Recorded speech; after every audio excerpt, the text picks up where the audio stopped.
అంటే ఇలాంటి మూవీస్ వాళ్ళు తీసినప్పుడు మనం డిసప్పాయింటెడ్ లాగానే ఉంది.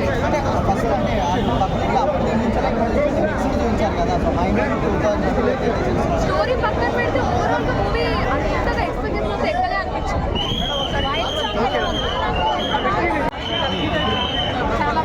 సో ధర్మం కోసం చేసేటువంటి ప్రయత్నం గెలిచిందా మరి? ధర్మం గెలిచింది కదా. అంటే తేజసజ్జ పర్ఫార్మెన్స్ ఎలా? తేజసజ్జ పర్ఫార్మెన్స్, గ్రాఫిక్స్, తేజసజ్జ పర్ఫార్మెన్స్ ఎలా అనిపించింది? అంటే కొన్ని సినిమాలు కాపీ కొట్టారు అంటున్నారు, కల్కి అలాంటి అలా ఏమైనా అనిపించిందా? చెప్పండి, డైరెక్షన్ ఎలా అనిపించింది? మళ్ళీ హనుమాన్ తర్వాత ఆ రేంజ్ హిట్ కొట్టాడు తేజసజ్జ. బ్రో ఎలా అనిపించింది బ్రో? చాలా బాగుంది. సో కొన్ని మూవీస్ ఎక్కడో చూసినట్టు ఉంది అని చెప్పి అంటున్నారు. అంటే అన్నీ అలా ప్రతిదీ తీసుకోకూడదు.